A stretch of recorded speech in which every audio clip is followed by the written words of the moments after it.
to the Ministry of Panchayati Raj through a letter saying that you must oppose this scheme because this is going to kill Panchayati Raj in India. Several years later,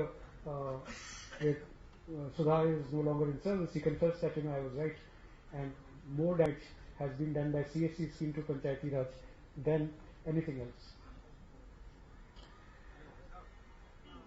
I had an opportunity to go to Gujarat in 2005. This report that I am talking about, all this was happening in 2004 and 2005. And we discovered something called e-gram, and we realized that whatever we were writing in our report in 2004 and 5, Gujarat had actually achieved in 2003. They had set up something called e-gram Vishwagram Society, and all 13,865 gram panchayats of Gujarat were computerized, and that was enabling getting of citizens' voice into the system. So there was not just top-down governance, there was also bottom-up governance. I still recall we had organized a conference, and Meenakshi Ghosh, who was Panchayati Raj Secretary at that point in time, came with somebody in tow, and he said, listen, you don't have to talk to me, you have to talk to this gentleman, and this gentleman is Mr. Dr. Varesh Sinha, who was the Panchayati Raj Secretary in the government of Gujarat. And he says, if you have to learn how to do Panchayati Raj right, Gujarat is the state to learn from, and her speaking slot she gave away to Varesh Sinha. So that was our first exposure to e-gram, and then we obviously went and we did a case study on it. After that, we have been to Gujarat many times, and we've seen a lot of things. For example, I'm good at anecdotes. We went to this big hospital in Gujarat, and there was this big queue of people, who had come from rural Gujarat and for treatment to Ahmedabad. And I saw they were carrying no papers. So we asked them that, everywhere else you go, everyone's carrying a big medical file. Why are you not carrying any papers? They said that, when we go to the district, all our medical records have already reached this hospital. So if you're talking about health vaults, which Google and Microsoft talk about today, Gujarat was doing that in 2005. Not only that, which medicine is about to expire, which is available in which hospital, which X-ray machine is available, which CT scan, this is all a common resource. Just the money that they're saving on health is phenomenal, and the kind of efficiency that they brought in. One of the key reforms that Mr. Modi brought in when he became the chief minister, he realized that electricity was a big problem. And he said that why don't we do a simple thing? Can we, separate out the feeders for the agricultural purposes and the household purposes? And all his bureaucracy kind of threw up their hands, said this is not possible, this is not feasible, this has never happened before, this cannot happen. At a mere investment of 1200 crores, he was able to achieve it, and they have 24/7 power supply in 100% of the villages by this One Share Act. So if you look at what is it that sets apart Modinomics? First, my learning is that most people are practitioners of economists in theory. In fact, when I wrote this book, a very senior economist who's a friend of mine, who I obviously cannot name, said, is this book about economics? I said, no, this is a book about Modinomics. And it's targeted at economists. They must read it and see that, beyond the theory of economics, what is it that they need to do to actually deliver those policies at the grassroots? And I think that is where Mr. Modi has done an outstanding job. Since 1991, by and large, India's reform story has been very consistent. You could have had an argument to the pace of it, but no one has an argument that the reform should have happened or should not have happened. But one singular failure was that at the center, there was no governance reform. There was economic reform which could take you only as far. In Gujarat, they did governance reform and economic reform together, added with a huge amount of common sense. Now, these were the two things lacking. If that was done at the center, then India would have been a different story. The second highlight of Modinomics, of course, is innovation and out-of-box thinking. I've given you two examples. The third example, of course, is that it's an arid state, and so they put this under the Sajlam Suflam scheme. They put this whole canal network, and to cover these canals, they put solar panels. So what happens is the whole length of canal is actually generating electricity on one hand, and it is stopping evaporation loss on the other. So it's a win-win situation. Similarly, the skill training program of Gujarat is outstanding. They were the first one who actually tied up with the industry, figured out what was the kind of manpower that they required, and they went about producing that manpower and actually getting them real jobs. So they did not have a jobless growth of the sort that we saw at the center. Infrastructure-led growth is of course the great story. In Gujarat, there was a very senior leader who some months back said that people who talk about infrastructure do not understand poverty. I really pity the people who have that logic, because I don't think they understand poverty either. So infrastructure has been a big win for Gujarat. Technology has been a big win for Gujarat. I don't know how many of you are aware, Government of India gives you online data of how many electronic transactions are happening in India at any point in time. And I was looking at it yesterday, from 1st January 2014 till 14th February, Gujarat's per capita, per 1000 e-transaction count was 1093. It was more than one transaction. The number 2 state was at 523, which was Andhra Pradesh. So it's twice that of any other state in India. E-governance is a way of life in Gujarat, and that is what is helping services deliver very well. So what is it that has been, as I said before, what is it that really went wrong with the India growth story? In 2010 it was going very well. In 2010, this is some blame which has never really been pinned by anybody, and I hope even Surjit will help me with some of this.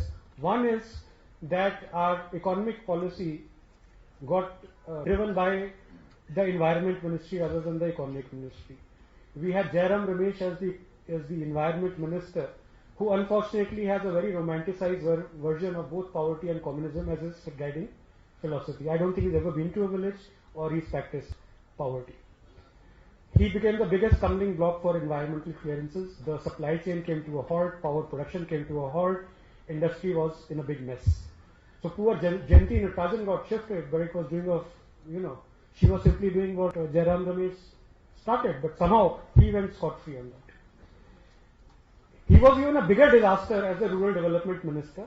MNREGS, which was a very well conceived scheme under UPA 1, it was supposed to be an employment generation scheme, then degenerated into a bottomless pit in which thousands and thousands of crores are being flushed down. It is one of the leakiest systems we have. It was a scheme which was IT enabled on day one. It was a scheme which was RTI enabled on day one. None of that is working today. It was a scheme where it was envisaged that all the funds will go through banks and post offices. Today most of them are being cash disbursed. Why? And all of this under leadership of Mr. Jairam Ramesh. The third thing, which is a ticking time bomb, which no one has talked about, it is a damage which is going to be caused after the next government comes in, is the land acquisition bill. I had gone to him, he likes to go to these Naxal affected areas, good photo opportunities. So I also, as a nice journalist, we went to this village called Lali in near Raipur. So there was this really poor tribal people, ladies with barely clothes to cover themselves, lining both the sides, maybe trying to catch the attention of the minister. The minister didn't look here, he didn't look there, he just went in straight and sat with all those well-dressed people who were handpicked invitees to showcase Panchayati Raj in Jharkhand. And then I realized that Shibu Seren has kept him waiting for 1 hour, so he was sitting and getting very bored. So I said, poor fellow, I'm about the only other person who can speak in English here, and that's his preferred language of communication. So I sat next to him, tried to have a conversation with him. And he was very good at having that conversation, talked about the great stuff he's doing on financial inclusion. The minute I said, sir, what about land acquisition bill? You would not believe he actually physically shoved me. Anyway, but that's the least damage, the lasting damage that he's done to this economy, and that is not going to change, and to the poll prospects of Congress party, is phenomenal. So I think some of these things have to be corrected. The second biggest thing that happened, which derailed the economic growth, was corruption, of course. In 2010, there was a huge amount of corruption scandals that came out. So people and investors ran away, and they started, not looking at India as a favorable destination. Then we had a very retrograde Ministry of Finance. Mr. Pranab Mukherjee, who was the then finance minister, was, chairing so many government GOMs that possibly he had no time for his own ministry. So the bureaucrats, they were running riot. And we had this retrospective taxation. We had transfer pricing issue, which spooked all the investment out of India. So that was the time when the economic decline by the economists in India were being blamed on global factors, that globally things are going down, so what is it different that is happening in India? Well, if globally things are going down, why are they not going down in Gujarat? When India's growth came down to 6%, Gujarat was still growing at 8.1%. Why did they have the resilience and the rest of India did not? So I think Congress has a very good bunch of economists. They have a very good bunch of reformers. If Congress just allows them to do their job and not let, this neo-communists take over and run the economic policy, the country would be better served. With that, I would now invite Mr. Arun Jaitley to release my book, Modinomics. So,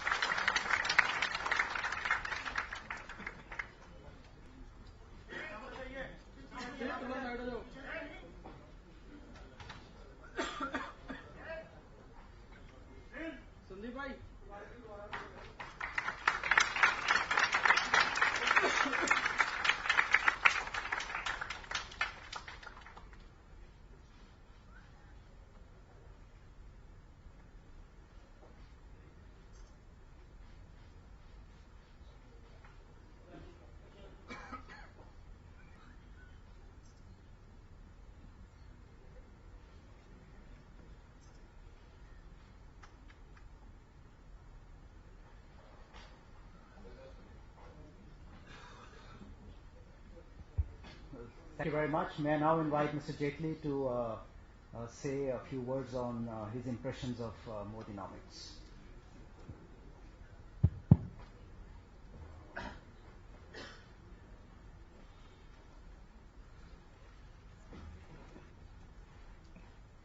Mr. Samir Kochar, Dr. Sujit Balla, Mrs. Sudha Pillai, Mr. Rana Kapoor, Mr. Ashish Chauhan, and friends. I'm extremely delighted to associate with a function where Mr. Samir Kochar's book on Modinomics is being released today. We've just had the benefit of listening to him. I must say he's a very blunt man. He doesn't mince his words. For some of us who are a little liberal with our words, we at least restrain ourselves when we take names. He has the full freedom to do that. And when a person with that sort of a style and a mindset writes a book, I'm sure it becomes very eminently readable and a great addition to any library. I've not fully read the book as yet, but I've partly read it and I've glanced through most of it. He indeed has put in a lot of data. He's minutely analyzed the various sectors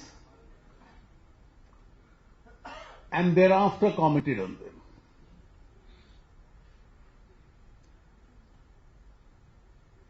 Let me just make a few observations to the larger theme on which he's written the book.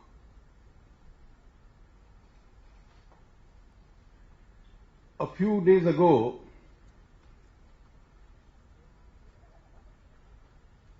my friend, the Honorable Finance Minister, in the course of an interaction, asked the question, how much economics does Mr. Modi know?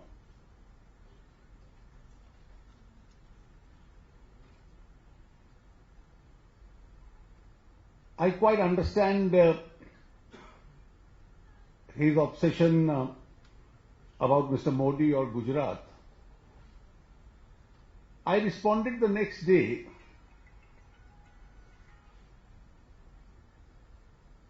by saying, what is it that makes a good leader of a government? And I think if we analyze that answer or response in detail, and let me deal with the larger theme of your book in that context. when you asked the question just now, what went wrong in the whole country in the last few years?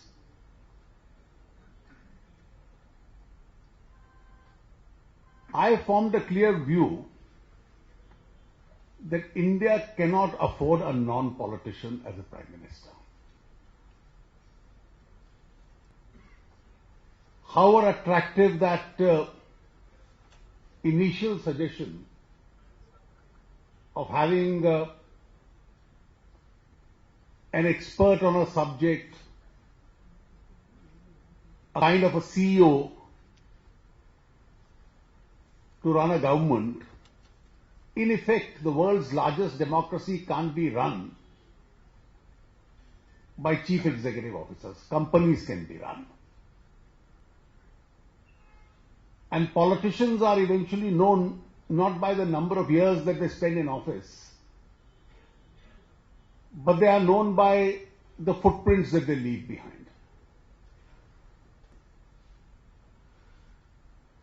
A Prime Minister who the present ruling party very rarely speaks of,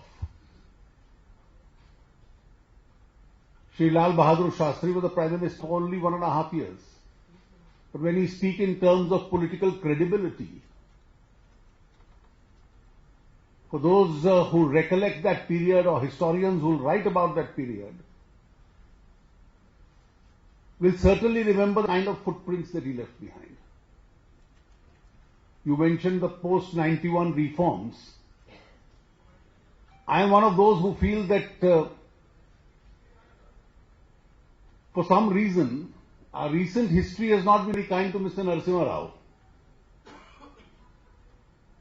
For Mr. Vajpayee as a BJP Prime Minister to move ahead with reforms was relatively easier. It was a natural part of his party's ideological thinking. But for a man who belonged to a party which did believe in regulation, to break the trend, when objectively history is written, probably the 70s and the 80s would be rated as the wasted opportunity. And a good turning point came when Mr. Rao was the Prime Minister.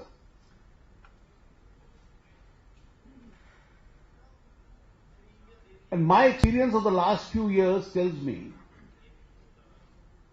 that we've paid very heavily by not having the natural leader of the country or the natural leader at least of the party as a Prime Minister. Your ability to have the last word, your ability to be decisive, your ability to overrule others, your ability to take unpopular decisions, your ability to face criticism, all that gets diluted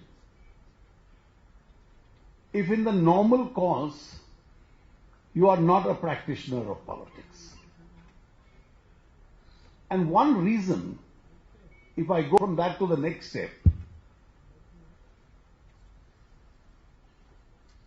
that the NSE got predominance over government's economic think tank was precisely this. And therefore you went in, instead of sound economics, you went in for popular decision making. What you thought was populism, what you thought was an art of getting votes, and in the long run it doesn't really help.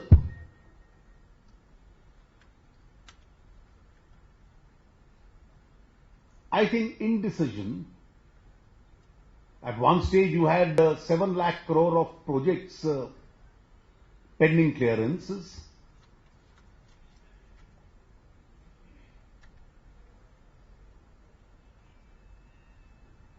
How much impact did corruption have on our economic decision making?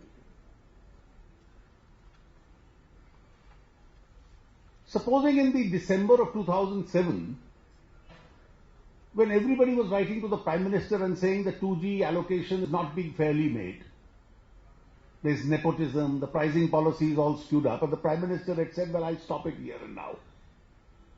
And what he did for the 3G auctions, formed a GOM under Mr. Pranab Mukherjee, had done it then. I'm sure history would have recorded him differently. when complaints were being made that it's only name lenders and rentiers of the ruling party who were associating with allottees of the coal blocks. The Prime Minister had stepped in and stopped it. I have no doubt that history would have recorded him differently. Or if he had stepped in and said, well, I removed the head of the organizing committee of the Olympics. If we pay the money, a senior secretary of the government will head the operation. There are too many complaints. And all this had a spiral effect on the investment environment in India. The investment environment broke down. Why should anybody invest in a country where you legitimately invested and took a telecom license, and years later, because of governmental corruption, the license got cancelled, the investment got confiscated? You want to invest in power sector, you still don't know what the source of coal is going to be. Samir Kochar just now mentioned you are not sure of what the taxation policy could be.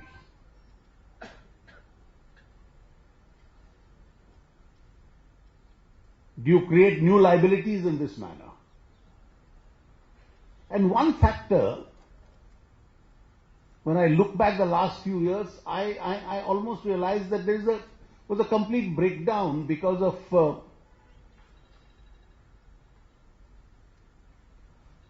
where more than one reason, whether it was the delay in the GST or it was in several other decisions where consensus is necessary. It's all on account of breakdown of communication between the government and at least the principal opposition.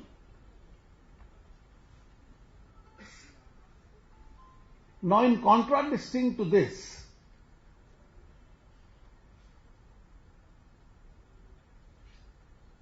if you look at what happened in Gujarat, I don't think post-independence any Indian politician has faced the kind of criticism that the Gujarat Chief Minister did face. He had a choice to make. He could have got involved with those carrying on a campaign, answered them back and got blocked in that controversy. Or he had an option to set his own agenda. I think he sensibly chose the latter course. New experiments did succeed. You mentioned some of them just now. Some are mentioned in your book.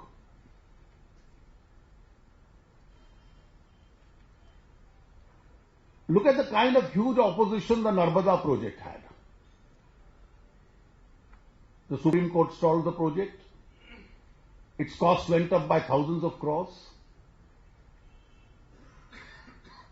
Last week, the Chief Minister of Madhya Pradesh told me that on the 25th of this month, he is going to inaugurate a scheme which brings now the Narmada water into Shipra, where the Malwa region of Madhya Pradesh will have a flowing river and therefore impact on irrigation.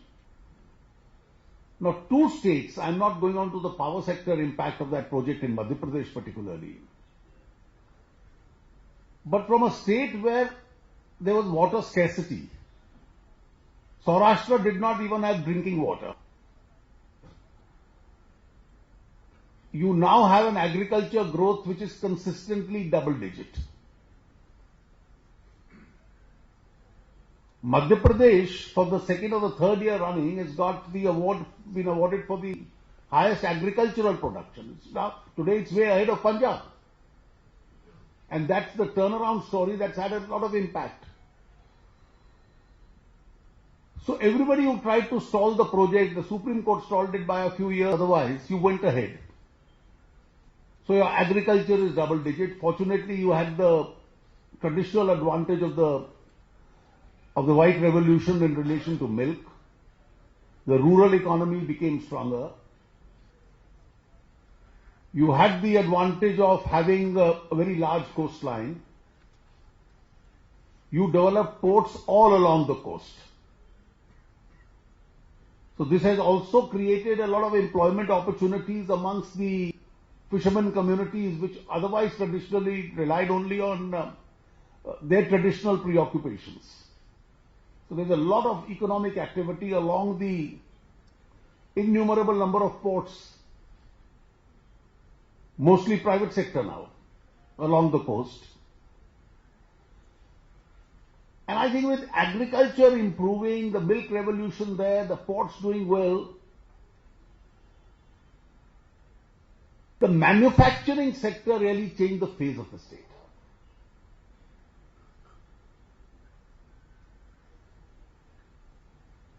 And you had probably the state now became known for its growth in the manufacturing sector. The infrastructure there helped. And I think there was a lot of non-traditional thinking. I remember an incident. Ahmedabad itself had very small geographical area. So a new gentleman, not a civil servant, the Urban Development Authority. So his first day in office, he went and told the executives that this is now the larger plan for the city. So a lot of adjacent areas were brought within the urban limits. The state stopped acquiring land, the state stopped developing housing themselves. It drew out various schemes. And in the next decade, as the rollout took place,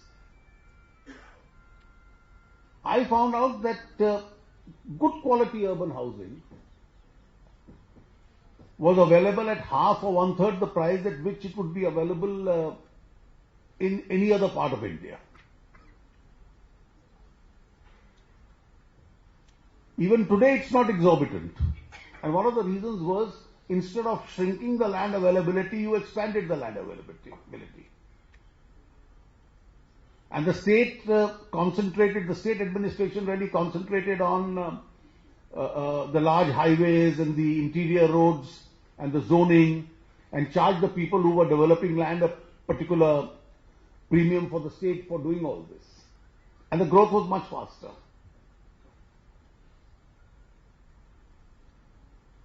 I think it was decisiveness in terms of decision making that played a key role.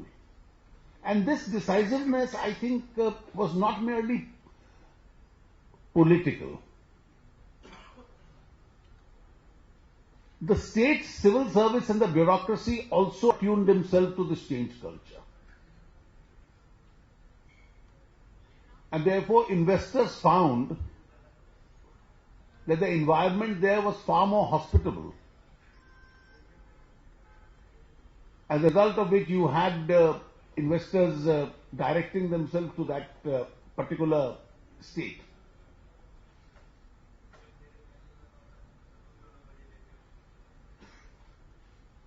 I think eventually the model that grew is the model which India conceives of. You need a very high growth rate for this country. You need investment. You need much larger economic activity. You need job creation. You need revenues. You use a very large part of revenue for infrastructure. You use a very large part of revenue for poverty alleviation schemes, which was simultaneously done. I don't think on the model itself there is a serious problem. It was the effectiveness of the leadership where you were able to implement this. And I think this is what really provided the cutting edge. And this is what made the difference. There are still many areas where the state has to travel, I think, in terms of educational institutions. There are some traditionally very good institutions there, but it's still a lot to do to expand. And these are areas, I think, which are for the really a part of the ongoing investment and reform process in that particular state. At the end of the day, I think for any manager of political economy, it's your ability to understand the direction in which you must move. How do you accelerate the pace of that movement? How do you push that decision-making process? How do you attune the entire system to move in that direction? I think it's that clarity which is necessary. And I think that also answers the basic question which I raised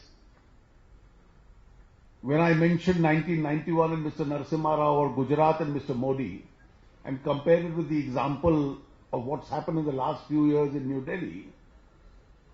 That strengthened my belief that you need not a politician but a hardcore politician and a leader who really can show the direction, implement decisions, look beyond his nose and be clear about the direction in which the country is to move. If you are too cautious, if you are too safe a player,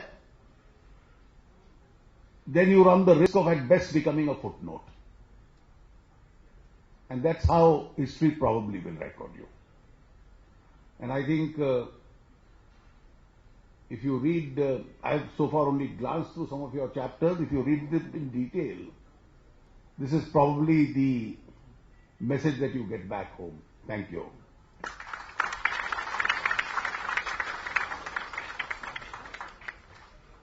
Thank you. In fact, a very interesting point made there about bureaucracy, that all over India, it's the same set of policymakers, same set of bureaucracy, same set of bureaucrats. But what is it that happens in Gujarat that it performs better in comparison to any other? And also at the same time, when we talk about the policy making, you have to have the feel of the ground. That means you have to approach the subject from the demand side rather than from the supply side and strike a balance between the two. So Gujarat's example certainly comes out shining. I'll read out a few paragraphs for your benefit. Interestingly, the only state that understood the importance of effective IT systems was Gujarat. The state introduced Panchayat asset mapping. Incidentally, it is not being done elsewhere in the country. Given that Panchayats own virtually nothing, how do they make a plan? All assets are owned by other departments. Not only is a map of assets owned by Panchayats necessary, a map of assets owned by every other department is equally essential if Panchayats have to prepare meaningful plans. Gujarat is the only state which has understood this and implemented it.